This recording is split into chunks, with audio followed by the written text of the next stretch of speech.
we on this side will support the order before us today, but we have some issues that we want to highlight to ensure that we are operating in a sequential way to ensure that what we are doing is sustainable.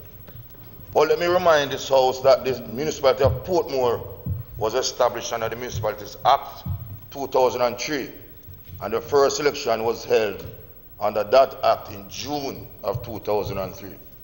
And also, the act allows us to have what is termed the direct election of mayor by eligible voters within the municipality.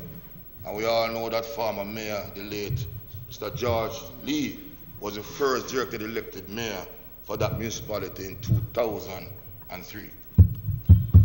Mr. President, as we seek to pass this order today, there remains outstanding issue with respect to defining the boundaries of the municipality that requires urgent attention.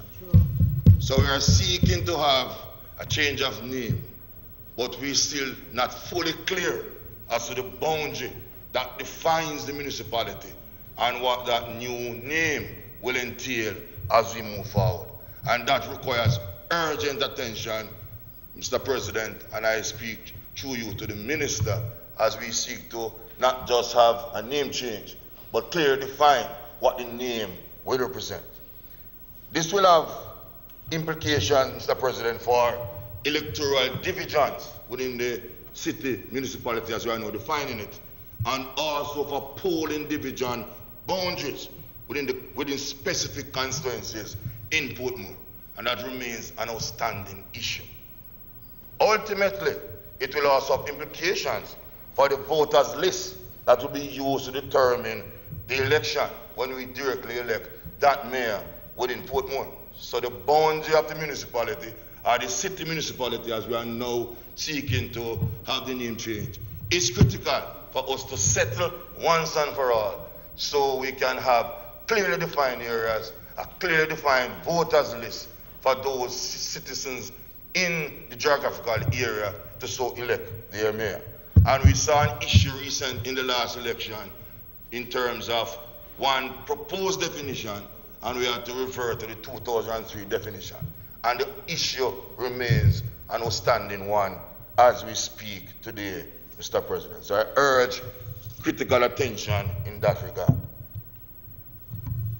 Mr. President, as we speak also with respect to the changes to the boundary that is covered in the Local Governance Amendment Act 2016, the bill to make those boundary changes is currently tabled and before a joint select committee of Parliament, as we should know.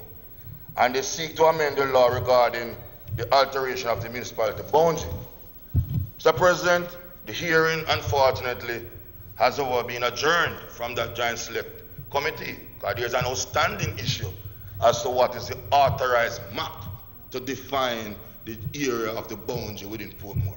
And that remains a critical dispute or difference between the Ministry of Local Government and the Parliament to clearly define.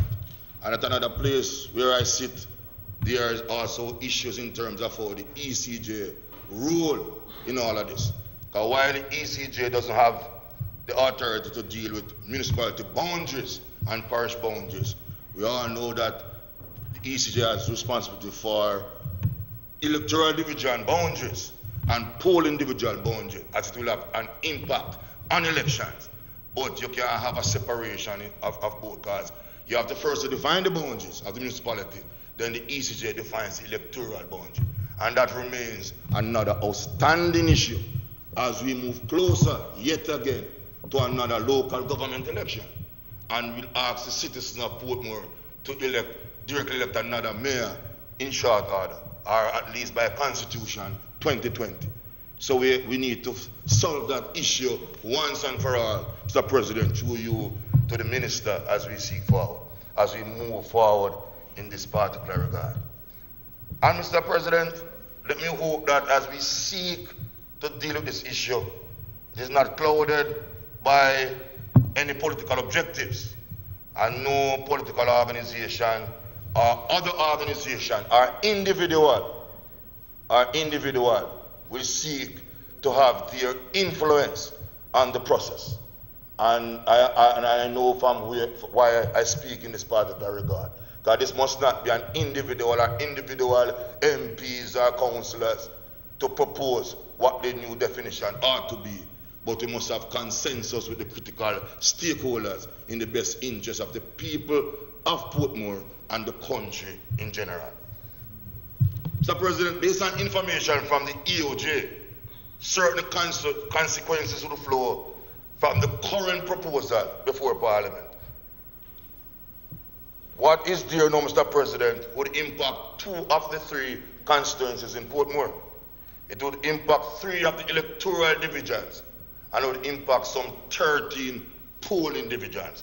So there's urgency in this regard as we move forward. Therefore, the urgent attention is required, and the people of Portmore anxiously awaits an outcome. And Senator Brown, who is a citizen of Portmore, can attest to that in terms of us anxiously awaiting a resolution in this matter. Because the citizens, they deserve and they are demanding quality representation and the benefits to be derived from being a municipality, or in this context, a city municipality. Therefore, Mr. President, though I support what is happening here today, the truth be told, what we are doing here today is a mere symbolism. It is important to have the change of name, but until we clearly define what are the boundaries of the municipality or the city municipality, this change of name is a mere symbolism, and the real work is to clearly define the geographical area, to clearly state what the municipality is and the boundaries to so cover.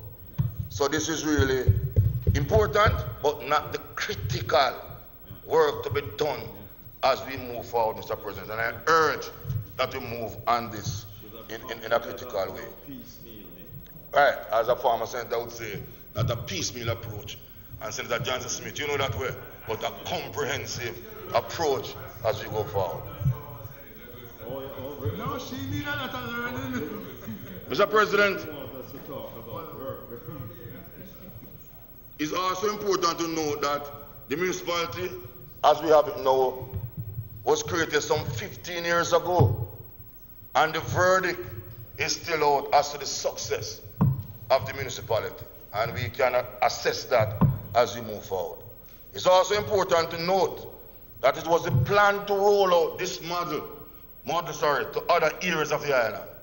So, President, it is sad that 15 years later, we have not yet even complete the effective implementation of the Portmore model, much less to have it in other areas within our island. So we need to move with some speed to get the completion of the Portmore model, and we can now assess it, refine it, and get into the other areas such as Mandeville, Manchester, or in Montego Bay, St. James, as we effectively put true representation to local government. Mr. President, it is necessary for us to give the citizens of any municipality the scope to determine their own local development. When they are given the latitude to call their local representatives to books, and when they can see and measure the benefits of their contributions, they will be more willing to take responsibility for their own collective destinies. That, Mr. President, is what democratization and the principles of participation, accountability, and responsibility are all about. An effective local government system will give ordinary Jamaicans greater opportunities for participation in their own development. It will give them more room to hold their local leaders accountable, and it will most certainly create the space to make more Jamaicans responsible for their own development. Can we truly say that 15 years later, we have created such a framework in Portmore, Mr. President? Mr. President, the Ministry of Local Government and Community Development outlined some impressive objectives for its local government reform program many years ago. The objectives are: 1, to entrench local government in the Constitution of Jamaica; 2, to recognize local government as a separate and autonomous sphere of government through the allocation of functions best administered and regulated at local level. 3, to guarantee the security, predictability, and sufficiency through central government transfer of financial resources for local authorities and the increased contribution of independent sources of their own income.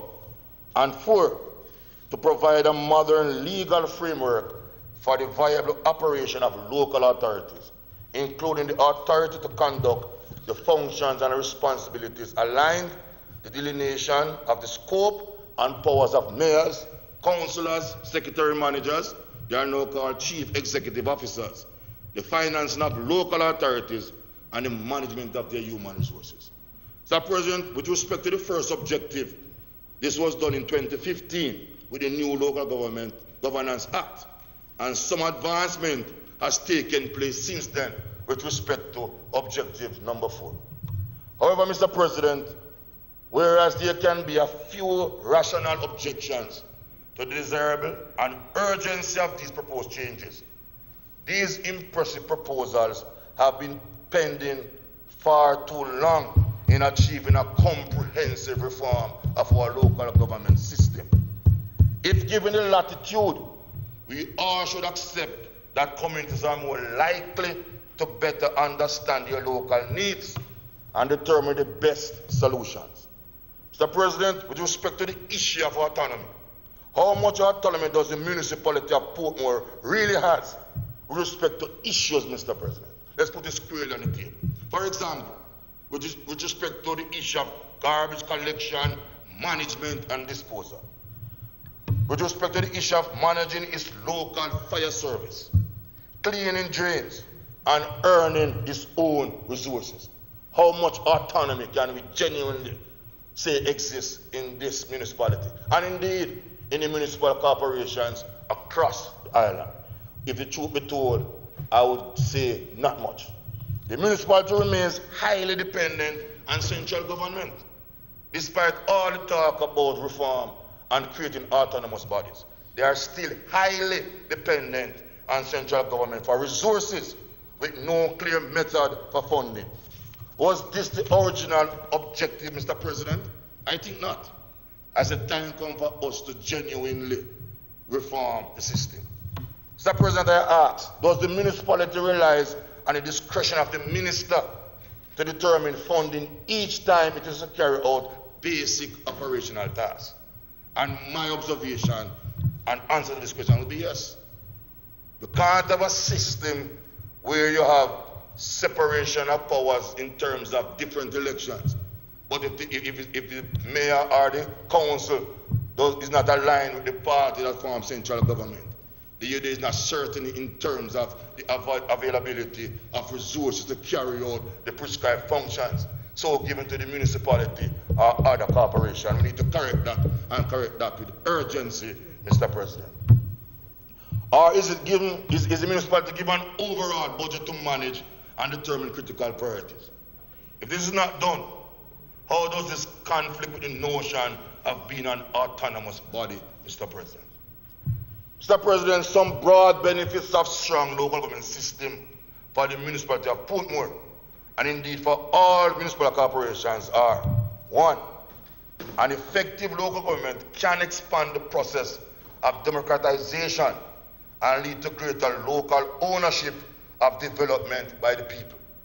Also, Mr. President, the politics of participation, accountability, and responsibility that I spoke about earlier on can be most efficiently articulated and actualized in good local government, as well as the fact that good local government is also good economics, because it can improve tax compliance, increase revenue collection, and promote local industries and sales across the parishes. Mr. President, a good local government system is good for national development because it frees central government to focus on macro developmental issues. And if we empower the local authorities, then we will have a greater output as we seek to advance sustainable development.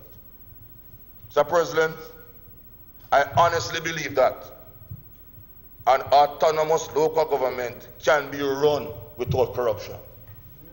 If we institute the necessary checks and balances, Mr. President, and indeed central government too. This could be done in a number of ways. One such way is to create an active parliamentary local government oversight committee, which ought to be empowered to review recommendations for salaries and allowances and other critical expenditure items on the budget of the corporations. Also, another method could be to create the creation of a local government financial audit unit in the Ministry of Finance. This unit would be empowered without any interference to conduct audits on all financial transactions of the corporations and report their findings to the parliamentary committee and local government and clear recommendations accepted and act upon as we seek to improve the governance framework and reduce corruption in government or our governance structure. Therefore, Mr. President, let us accelerate the reform agenda. Let us develop the necessary political will to so do.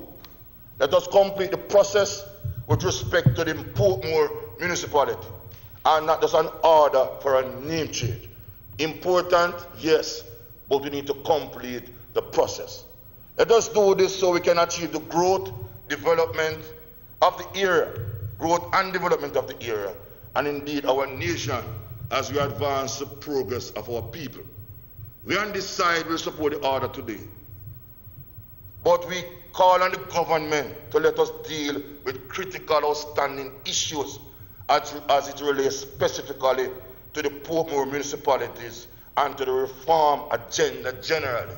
And key among that is to let the citizens of Portmore know what we define as the city municipality so they can know the role they have to play and have the cooperation and the unity and the political will to make a difference to facilitate their own empowerment as we seek to build better communities for growth, development, and progress. Mr. President, we support the order again, and we look forward to the continued reform of the system for the benefit of our nation. I thank you, Mr. President.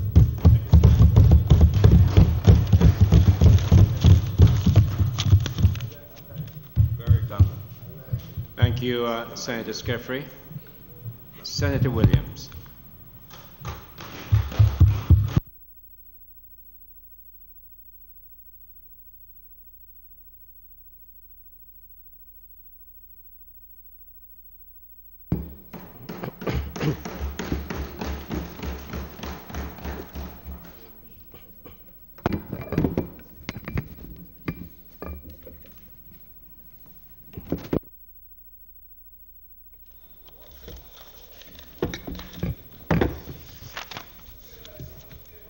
Yes, yeah.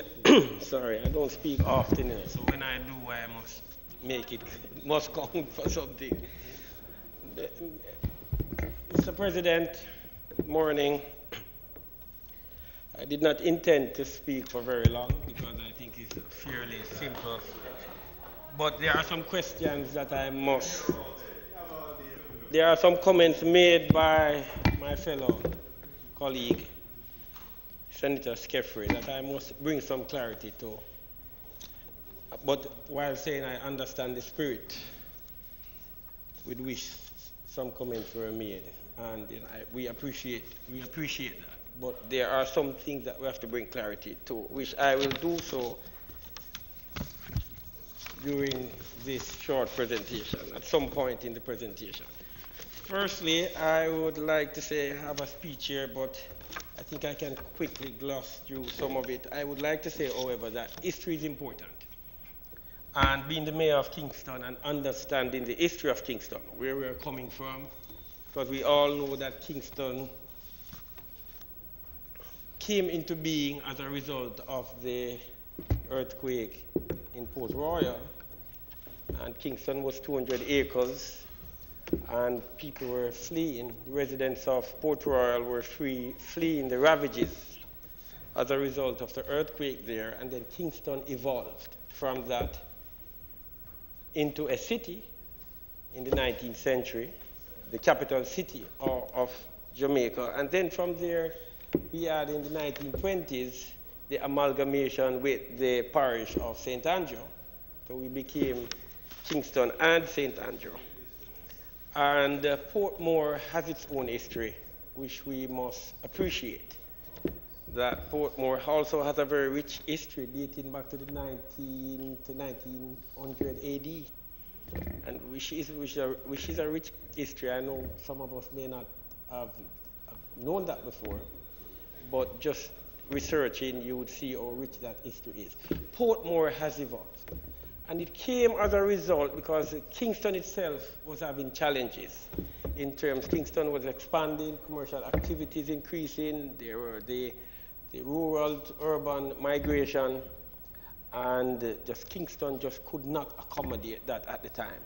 And hence Portmore was seen as an area that we could expand into Portmore in terms of, initially I believe was for housing, having proper housing solutions to house persons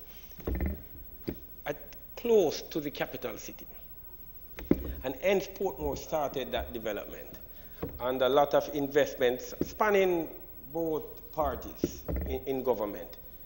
A lot of investment and thought and ideas went into building out Portmore to what it is now. It evolved, it has evolved, and I'm pretty sure that we are not at the end of what Portmore will become.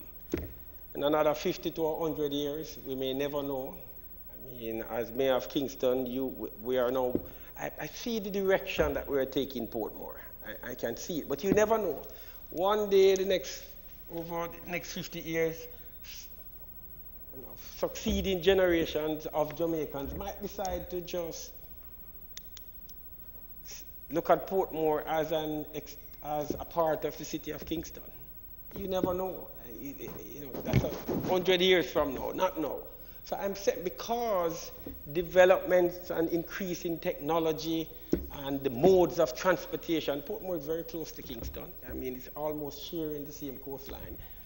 So different modes of transportation may begin to connect Portmore to Kingston in such a way.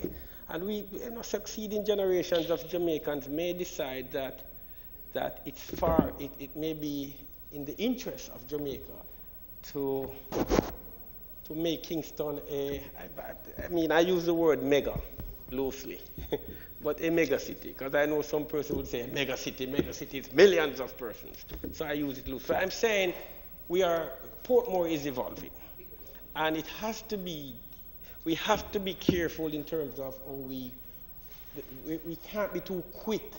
We have to be very careful and take it in steps and be very careful in terms of the planning issues. I know as Mayor of Kingston, there are many mistakes, I would say, that would have been made in terms of the development of Kingston. Some not mistakes, some just evolve because it's just unplanned development. And now, as Mayor of Kingston, and I know the government is also committed to it, we are trying to correct many of the issues that we face as the capital city of the country. There are many challenges. Urban mobility is one. I mean, I see we are doing road expansion. We are making changes to the physical infrastructure.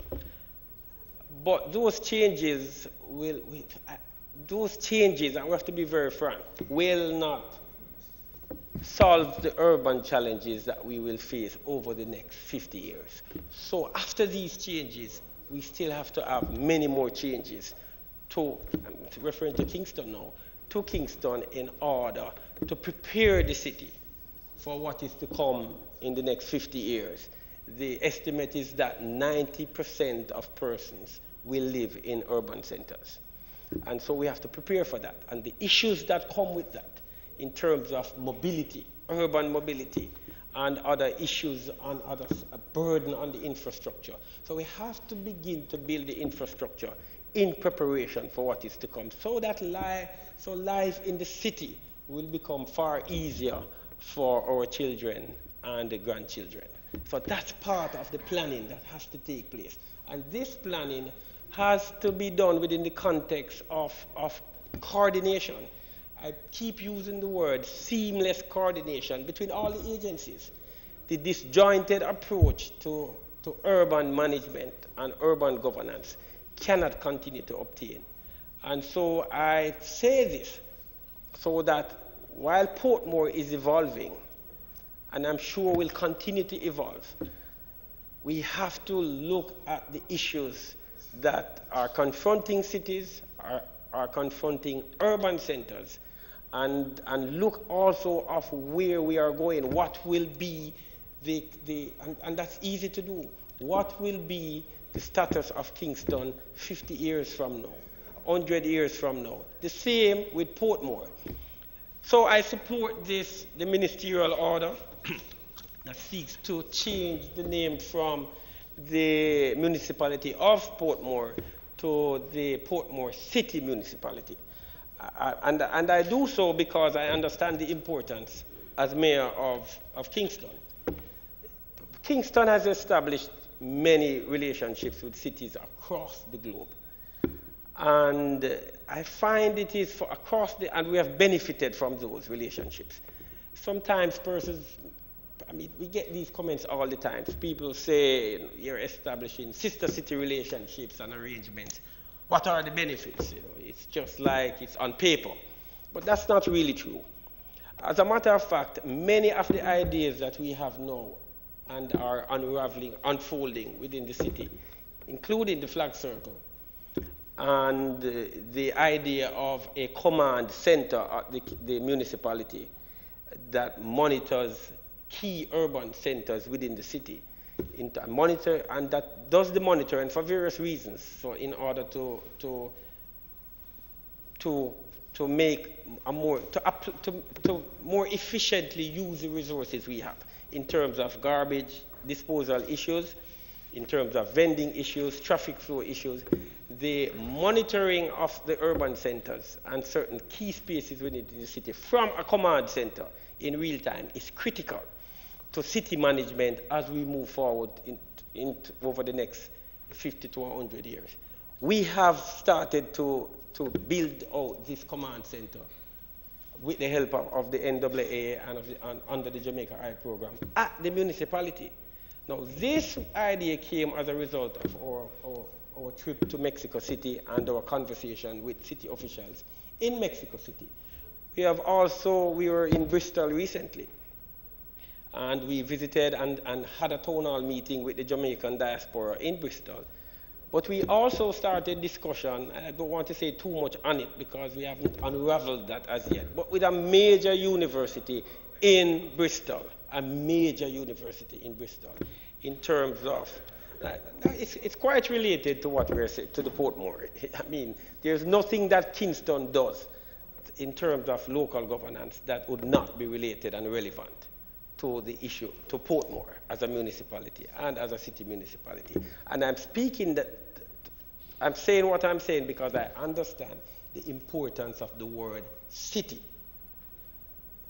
It's just a word, but it's loaded with meaning on the international scene. And the Minister of Foreign Affairs and Foreign Trade is here, and I'm sure the Minister is quite aware of how other cities in the international arena, how they view the term city, the word city, as against a town or a municipality. But I'm now showing how developing these relationships can help in terms of developing the municipality, whether it be Kingston or Portmore or any other. And I'm saying that we have benefited in meaningful ways from these relationships. Now we are engaged in terms of a scholarship program, trying to work out a scholarship program with this university in Bristol, a major university, to have students from the city of Kingston go to that university in a field of study that is critical and very important to the city. And we are looking at engineering, urban planning, transport, engineering. Those fields are critical to the development of the city.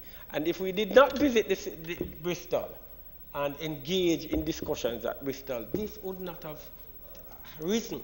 So it's important. Look at Miramar. We have established a relationship with Miramar.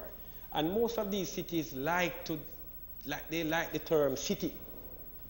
the word city. Miramar, we have had several visits there looking at their emergency response headquarters. Because we know we are an island state, we are susceptible to hurricane, earthquakes, and other natural disasters. And it's important for us to learn from others who are in a similar position as the city of Kingston. And we have been doing this with the city of Miramar. This has come about because of establishing relationships with international partners, with cities across the globe. Portmore would be placed in a position that makes it far easier for them to have these relationships because of and then, I mean, it might be very simple, but it's important. By saying the Portmore City Municipality, it pushes them on the international scene and makes it easier for them to establish relationships with cities across the globe.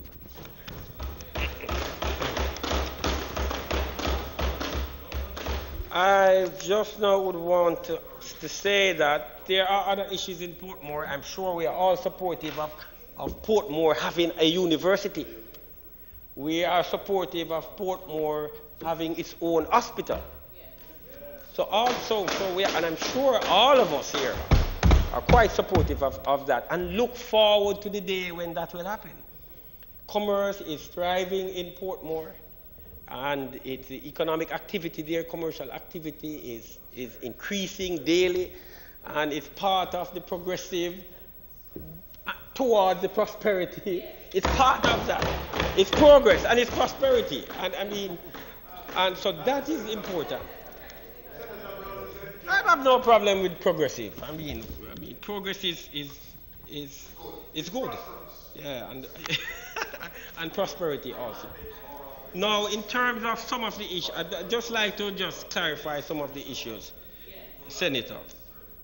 And it's important that we do. I support, and because I know the platform from which you speak in terms of local government and autonomy and reform.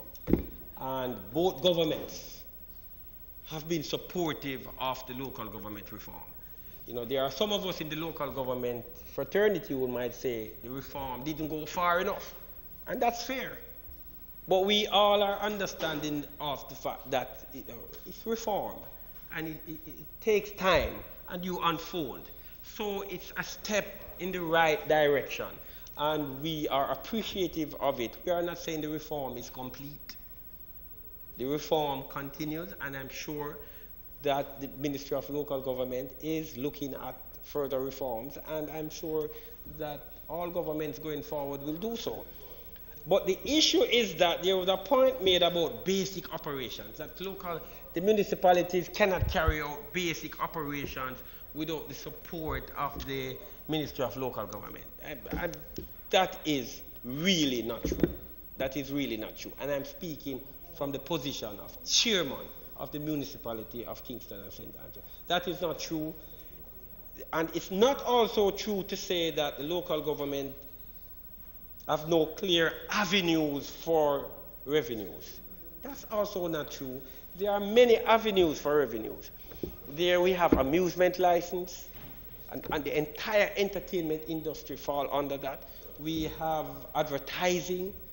You have to pay to the municipality for advertising in the public space. That is also another major source of revenue. The building and approval process.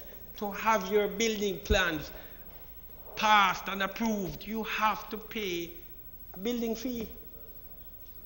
Barbers and hairdressers, trade license. These are all what we call own source revenues. And it varies from municipality to municipality, but it's not a small sum. I mean, it's small in the context of what we want to do, but we can carry out operations, basic operations, can carry out our basic functions, fulfill our responsibility in a major way with from these revenue sources. So that is not true in terms of a line. Also, the point was made about the different governments, different parties forming different government. Is as if the local government is a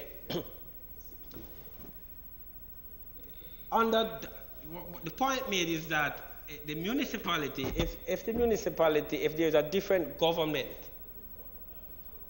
at the level of central government from the local government at the level of the municipality, that there is, you cannot function because of that, because you can be stifled or sabotaged by the central government.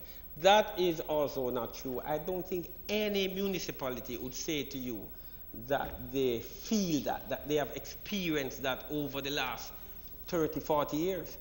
Because the funds are designated, they are dedicated.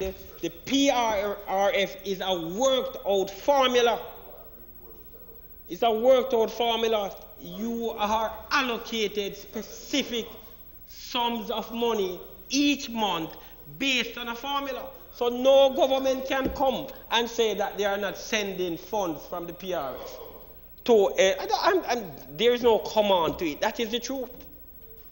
So you can call all the municipalities across Jamaica now and ask them if they have never received the funding allocated under the law, the funding specified under the law. Because it's a specified formula. And so I am saying that the point about that you are at the winds and fancy based on who the government is also not true. And I'm clarifying that issue. That local government, we have dedicated funding, that's dedicated funding from the PRF, and we have also funding from our own source revenues, and we are able to carry out critical functions. Sufficient. Yes, thanks very much. I am not going to say that we have the revenues that is required to carry out all the functions we need to. Not even the central government can tell you that. So it's important for us to clarify that. The issue of representation, participation, accountability, and that is something that that continues to unfold. We all believe in that. They are under the law. Each municipal corporation is supposed to have a specific number of town hall meetings each year, so in order to give the residents the opportunity to participate in the decision-making process. That is done, and at the local level, the residents do participate and do impact the policy formulation at the level of local government. And I end now by saying, Mr. President, I don't know, I've been battling this perception that the municipal corporations are corrupt. I mean, as mayor, I'm confronted with it every day. I know it has been getting better. With the municipal corporations, we have been operating in a way to try and say to Jamaicans and to our residents that, look, we have issues of corruption, but the municipality, we carry out our functions. We are governed in a responsible manner. There are structures in place, and we have to govern according to the structures. Can we make those structures more robust? Of course. And all of that is part of the local government reform that is taking place. But I would certainly say that the perception on how people view the municipal corporation, that has been changing. It's not where we want it to be, but I believe that people and our residents have been developing a more positive attitude towards the municipal, across Jamaica, towards the municipal corporation. And so in the Senate here, I humbly request, I humbly ask that in our discourse and in our dialogue, that we don't, that's the word I was looking for, that we don't perpetuate this perception, and that we as senators, we help to create this change in the minds of our residents about the municipal corporation. And I said that because of the comment my senator colleague made about autonomous local government can be more can be governed without corruption. I mean, that's a loaded statement, because it seems as if it assumes corruption.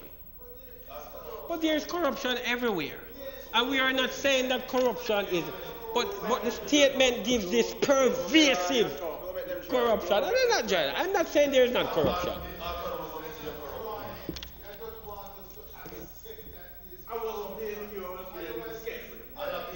And I do accept. I accept that. And I'm saying that we have been making major strides in terms of resolving and dealing with these issues of corruption in the municipal corporation. Does corruption exist? Of course. But we have to continue to work at it because it's important. Because if we rid the municipal corporation and the government, central government, of corruption, we make the delivery of service far more efficient to the residents of our municipal corporation. So on that note, I would like to say that we support Portmore, we support the strides and what they have accomplished over the years, and we will continue to support it and support the Portmore, the municipality of Portmore, now to become the city municipality, the Portmore city municipality. With that, I end and say thank you. Thank you very much. Mr. President. Thank you, Senator Williams. Mr. President. Senator Fraser-Binns. Thank you, sir. I did not plan to speak, but my friend, Senator Williams, has compelled me. Has compelled me to speak. Because he touched on something that is very important to me, and which I'm happy you raised, because I then can speak on the issue. But as Senator Skeffrey said, we on this side support the order. That is not in dispute. But I also have to agree with Senator Skeffrey that I would have preferred us spending the time here today to discuss other issues germane to Portmore.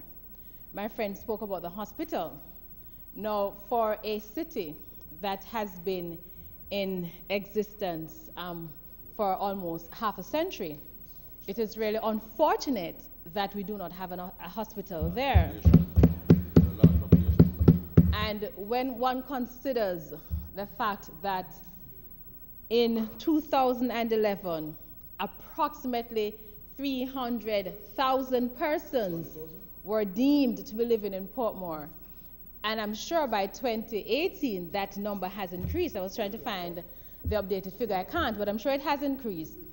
What is clear is that we have to, at this point, give serious consideration and action to putting in place the necessary infrastructure to make it a city in the true sense of the word. You know, to me, it's not important whether it goes by just a municipality or a city, because a name is just a name. What is important are the features of that city. And you spoke about smart city. And one of the things that I would have wanted to see is a discussion, or here, is a discussion about how do we make Portmore more resilient to natural disasters. I have had the opportunity, Mr. President, to work with two groups that are doing resilient project in Portmore, and we have tied it to the issue of land and land titling and regularization. And it is so interesting to see how the ownership of land impacts on building resilience. And so I would want to see I want to hear a conversation about that, and not just a conversation about changing the name. Yes? And as I speak about that, Mr. President, I am compelled, and this is where my friend extended the invitation to me to speak, because I am compelled to speak on the issue of the Bernard Lodge development, because there is still, and I will admit that the minister invited me and my colleagues to a meeting where we discussed the development. But there are still so many questions surrounding this development. In fact, I can tell you definitively that we have sought on end to get some answers, which we still can't get.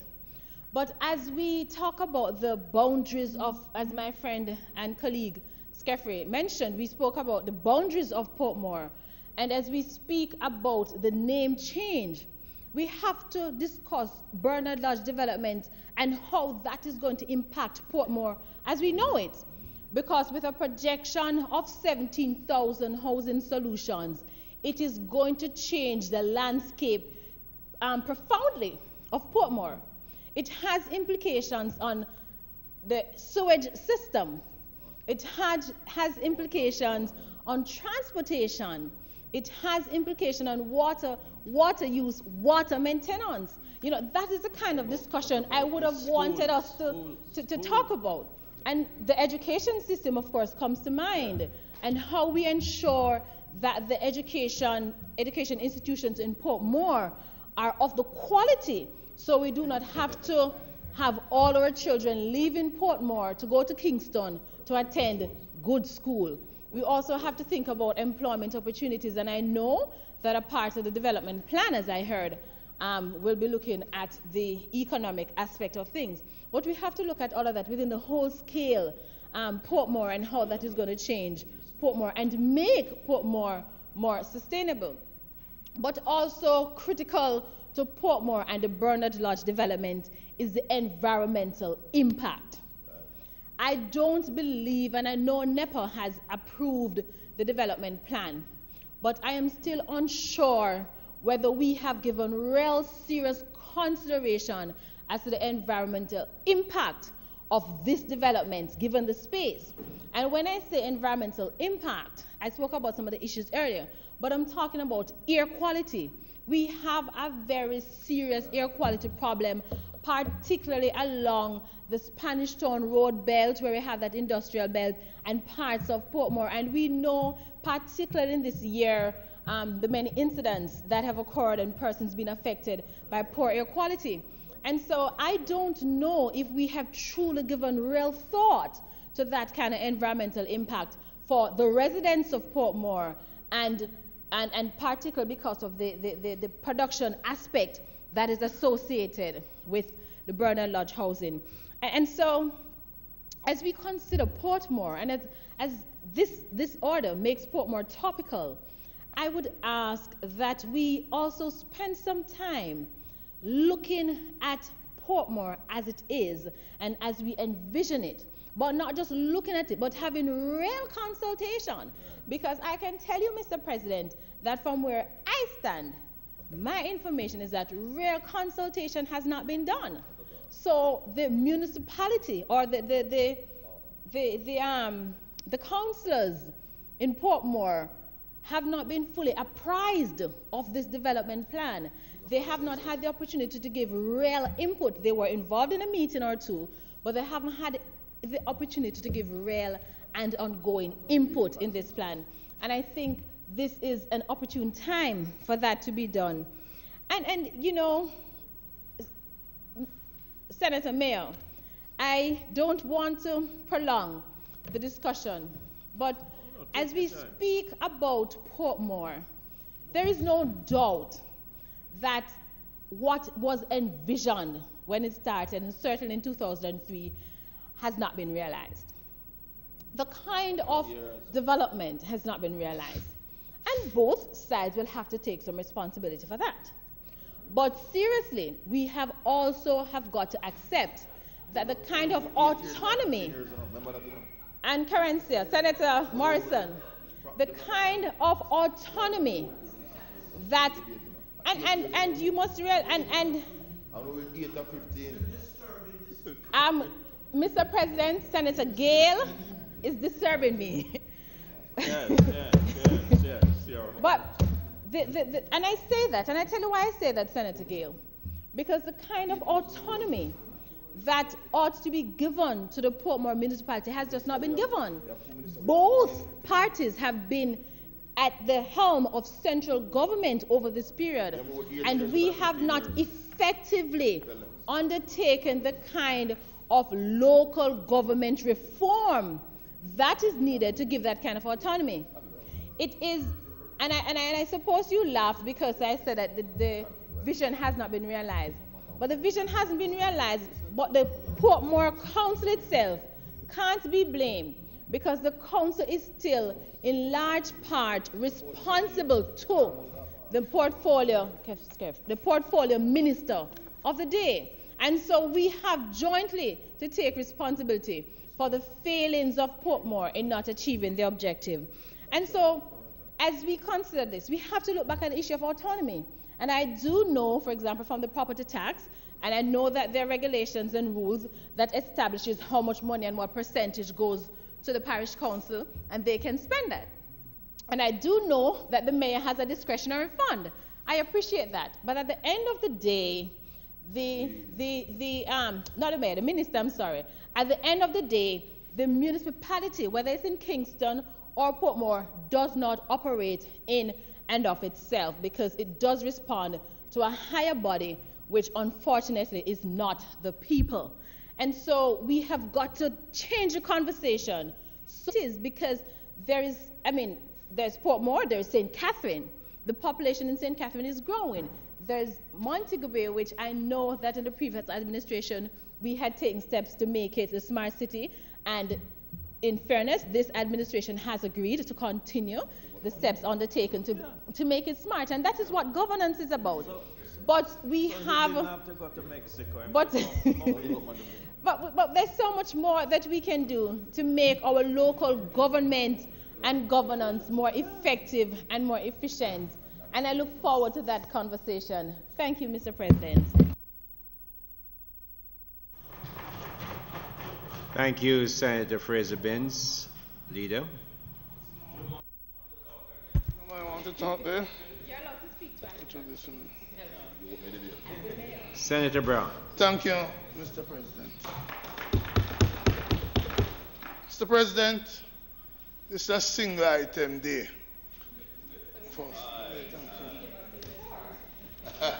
And it's about the change of our name. So we are summoned to the Senate because on the 9th day of February, the Minister of Local Government went into his office and decided maybe there's not much more to do. Let me change the name from the Municipality of Portmore to Portmore City Municipality. Big order. That seems to be what has brought us here today. A change of name from Municipality of Portmore to Portmore City Municipality. What I'd have hoped is that rather than a change of name, and as a resident of the Sunshine City, I'd have wished it was not a change of name, but it was an improvement in the quality of life of the citizens of Portmore that the minister was concerned about. For example, if on the 9th of February this year, when the minister sat down to make this change, he had toured the Marcus Garvey gully and taken measures to clean it, since the resource lie not with the parish council, municipality of Kingston St. Andrew, but with the local government, because the mayor would have to take responsibility for failing to clean the gully there. And I'm not going to blame my friend. You didn't have the resources. It lied with the Ministry of Local Government and the minister. So, at the minister, instead of signing this order of a name change, tore the gully, the flooding that occurred and lock off the citizens of Portmore from getting to Portmore on the 22nd of October would have been avoided. Productivity in the country would have improved. But the minister was contented to do a name change. Symbolism over real performance. And it could have been done on the 9th, because the day after the flooding on Marcus Garvey Drive, the mayor found himself on a team touring, the minister, not the mayor. The mayor wasn't there, but the CEO was there. Yeah, CEO was there. To tour the gully. I learned prevention is better than cure. And had the minister not signed the order but tour the gully, the people of Portmore would not have been locked out of their homes for hours upon hours on the 22nd of October. So I started that. Mr. President, and in May of this year, the Gleaner tore the Marcus Garvey Drive area. Because in this country, we don't call them the enemy of the state. We call them the friends of the people. They tore Marcus Garvey Drive and they wrote about what could happen if a heavy shower of rain come again. Because they knew that in 2016 September, the coffee industry board and the other places down there were flooded out because of problem with the gullies not being cleaned. So, let's put this way. A name change is not as important as the quality of life of the citizens. And the quality of life of the citizens could be improved if the minister and the relevant authorities were proactive and focused on the real issue, not the symbolism of a name change from Municipality of Portmore to Portmore City Municipality. If Senator Crawford was here, I'd ask him to do the maths on that for me. Whatever equation you want. I'd ask him to do the maths on that for me. What you put in and what you take out. Sound to me like the same. Don't like city. What do you call it? City Municipality or Municipality of Portmore is not as important as the quality of life. Let me tell you, Mr. President, when we look at Portmore, we see a captive audience of taxpayers. Be it motor vehicle tax, property tax, and all the other fees and license. They are working people in the main. We pay our fair share of taxes. We are therefore entitled to a better quality of life than we are now receiving. So, it's about performance. It's about what matters to the people, not the symbolism of a name change, which seems to be what brings us here today. Because what has brought us here today is not about the development of the Forum Hotel, inspired by the brilliant guidance of Senator Knight at the UDC. Look at that beautiful development on the edge of Portmore. Look at Sector F, with the fishing village. That's what we're concerned about. The improvement of life, the creation of jobs, Senator Knight, which is what that project did. Create jobs. And so when we told you in 2015, as Dr. Peter Phillips did, that 100,000 new jobs were projected over the next 5 years, that's what we're talking about, improving the life. So when you tell me about 8.4, that's what we saw coming because of the plans we laid in advance. That's what happened. So what has happened is if you had continued the development in Portmore, as you are continuing the economic reform program left by Dr. Phillips, would be a better place in Portmore. But no. It's more about change of name.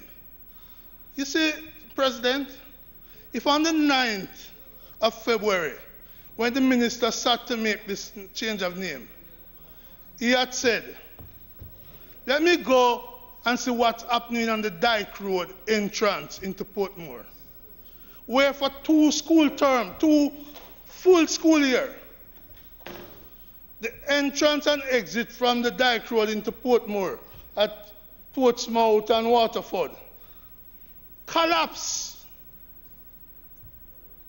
And the citizens are not able to use that, amounting to a loss of productivity, congestion through the town square.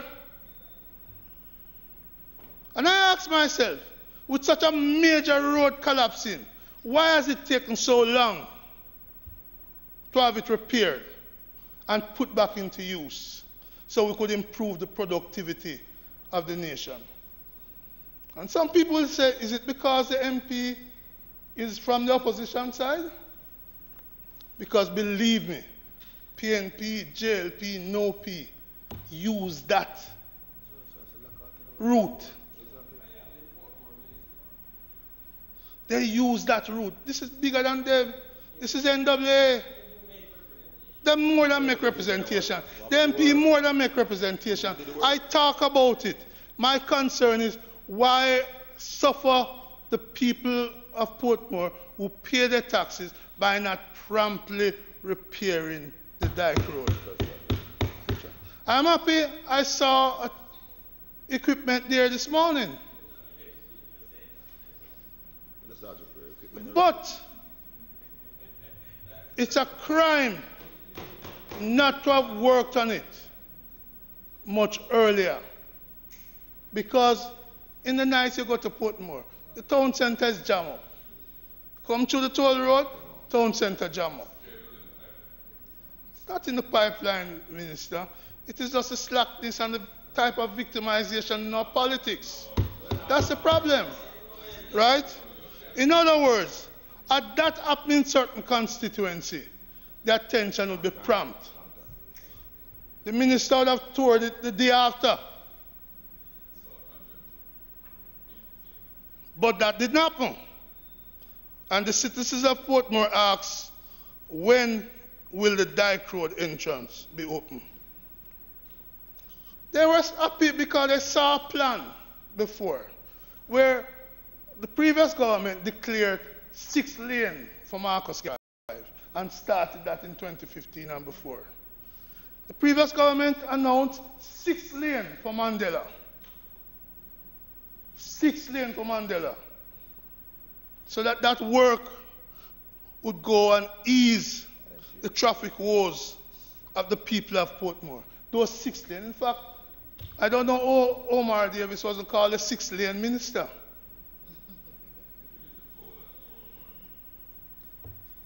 So that's how you improve the quality of life of the people, by giving them roads that will take them to their destination quicker, less hardship, and better. That's what improves the quality of life of the people. Instead of making a change of name on the 9th of February, Mr. President, the minister would be applauded if he recognized that for too long, Portmore have had only a single fire station, despite its massive growth, and a single fire unit. What is worse, the unit is sometimes taken away from Portmore. And I'd love to ask those who will report back that the Senate support the name change, will say to the minister, Minister, can you tell us soon when Portmore will get at least another fire station and with unit? There are friends of my family who was burnt out a couple of months ago in one of the communities. But how long it took for the fire engine to get there? The baby could have avoided being burned. And so, whichever party is in power is not my concern. It is that the people of Portmore deserve at least another fire unit, another fire station. That's how you improve the quality of life. That more than the change of name counts for me. And of course, my colleagues have spoken about the hospital. We would appreciate a private-public partnership hospital. One is being built, but I don't know what is the role of the state in that. I do know that just a couple of weeks ago, at midnight, I had to take my wife to a private facility in Portmore. Late in the night. So if I need it, and I saw other patients there, I know Portmore needs a hospital. And we must work together to try and deliver that to them. Not just change the name. We must change the quality of life for better for the people of Portmore. And, Mr. President, I've heard too often the mayor and his colleagues crying out for funding for mosquito eradication programs. That mayor, that Senator Williams, is in the remit of the minister. Exactly. So there's not a resource. And yes, Portmore is a growing city. If you check our GDP as a section, we have a higher GDP than the rest of the country. By far. Yes, we are collecting, but there are resources that has to be spent for things, including collection of property taxes, which is fairly robust. So, instead of signing the order to change the name, a mere name change, we could improve the quality of life by providing resources to fight the mosquito pests that affect the people of Portmore. What is our priority? A change of name or improving the quality of life of the citizens? I wish to vote for the improvement of the life of the citizens. Mr. President, I close with saying the transport center that has been promised by successive governments. Could we get a sense of where that transport center is now? Because again, when you go through the town center in the night, the taxis and the problem on the road that make it just difficult to get through, that create a bottleneck in traffic. What of the transport center? And what of working to make Portmore really a smart city? A smart city, yes, with more cameras. We spoke about the robbery of a citizen that affect both sides of this aisle some time ago.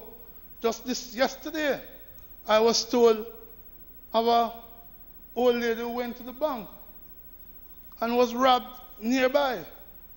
And I was told that that's the second robbery in weeks at that location in Portmore. A smart city. Something Butcher Scott announced in 2014 along with Mayor Harris in Montego Bay. Development to Portmore. And thankfully, the advance, Senator Knight, we have been able to get a change in the approach to the Mandela. So we could have a 6-lane on the Mandela. A 6-lane on the Mandela. There's no way you're going to get development without a cost. And I am one of those who pay the toll because it's more efficient into getting to Kingston. Yes, I'd like it to be free. And that agreement was for 50 years. After 50 years, it will become free because the government will own it. Because the French people can't take up the road and walk away with it. Neither can the Chinese take up the North-South Highway and walk away with it. I understand that these quality of life improvements, some of them will take a longer term. There is going to be some inconvenience, yes. But what is important? It is communicating and delivering to the citizens a better quality of life. We pay our taxes, we deserve that. I make it clear to you. I rather that than the change of name. I will vote for the order. But believe me, this is an example of what is unimportant. The name of change, the change of name is unimportant. It could have gone by the same old name. Yeah. Before dog, Mr. Dog. Behind dog, a dog. But a still dog, whichever way before or after. Goodbye to that. What we want Goodbye in to Portmore is a better quality of life. And Minister, I'd have loved to have heard from you about that. And you know, Senator Knight in the debate on fisheries spoke about consultation and about the $10,000 that would send people to prison. And we were assured by your side, Minister, that there was consultation with the fisher folks. Then I read an article in the newspaper saying no consultation, and why we should go to jail for this. And when Senator Skeffrey said, well, why not allow the fisher folks to go to sea and don't charge them $10,000 for not having a license? I now see and the same approach on the Road Traffic Act. I now see the House of Representatives saying they want to change the law that you voted for. We propose to change. Against the proposal made by this side. That the Prime Minister has given the instructions. Well, thank God the Prime Minister listening to the opposition senators. Thank God he's listening to the opposition senator. Thank God he's seeing the wisdom of the opposition senators. And may I hope that my plea today on behalf of the opposition senators for a better quality of life for the people of Portmore will be heard by the Prime Minister and some action will be given. And never again will the flooding of Marcus Garvey Drive take place when it is clear that it could have been avoided. Prevention is better than cure. We don't need a smart city to check once a week on the state of the Marcus Garvey Gully. Let us check it regularly so that never again what happened the other day out in Port and the Marcus Garvey Drive going to Portmore will ever happen in our beautiful cities. May it please you, Mr. President. President, I see you don't realize I'm finished. But I understand the distraction. Thank you, Senator Brown. You can speak for yourself, I'm sure, and I can do the same for me. Leader. Thank you, Mr. President, and thank you, colleagues, for having engaged in a broader discussion on issues which concern the people of Portmore.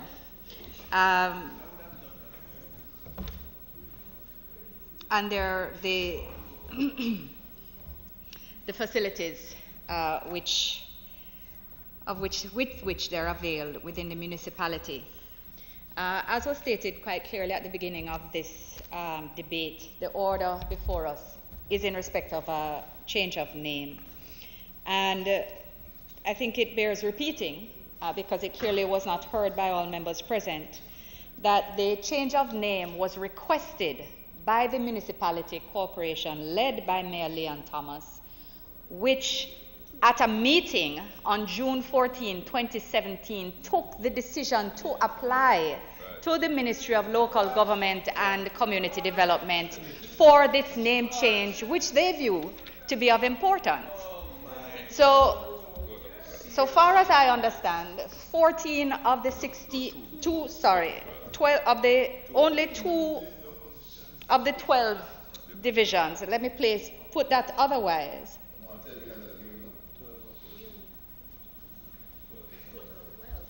10 of the 12 divisions within that municipality are led by your side and have been for quite some time.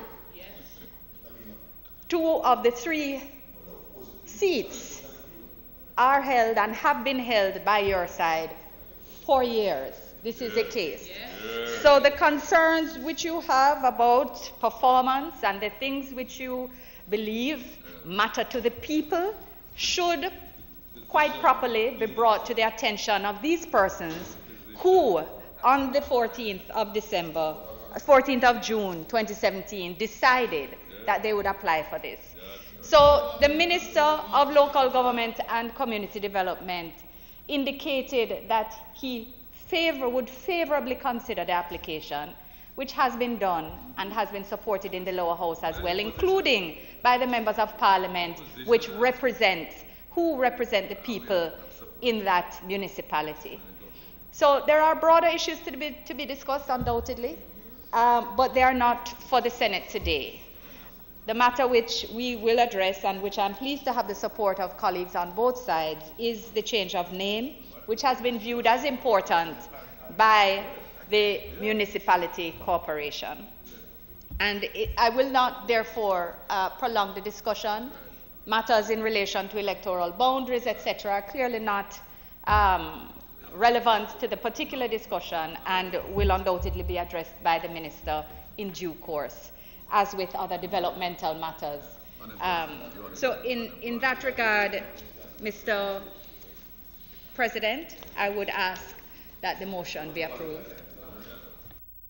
The question is that the motion be approved. Those in favor? Those in favor? Those against? The ayes have it.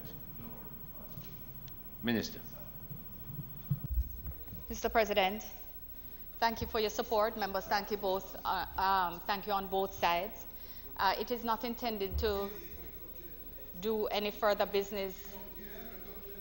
Could you allow the speaker to speak in silence? Continue, Leader.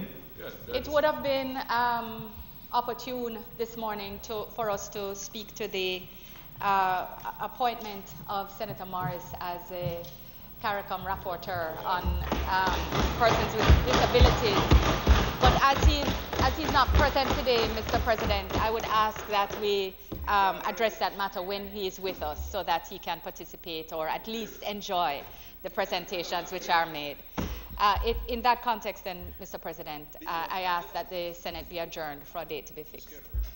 The question is that the Senate be adjourned to a date to be fixed. Those in favor? Those against? The ayes have it. The Senate is adjourned to another day.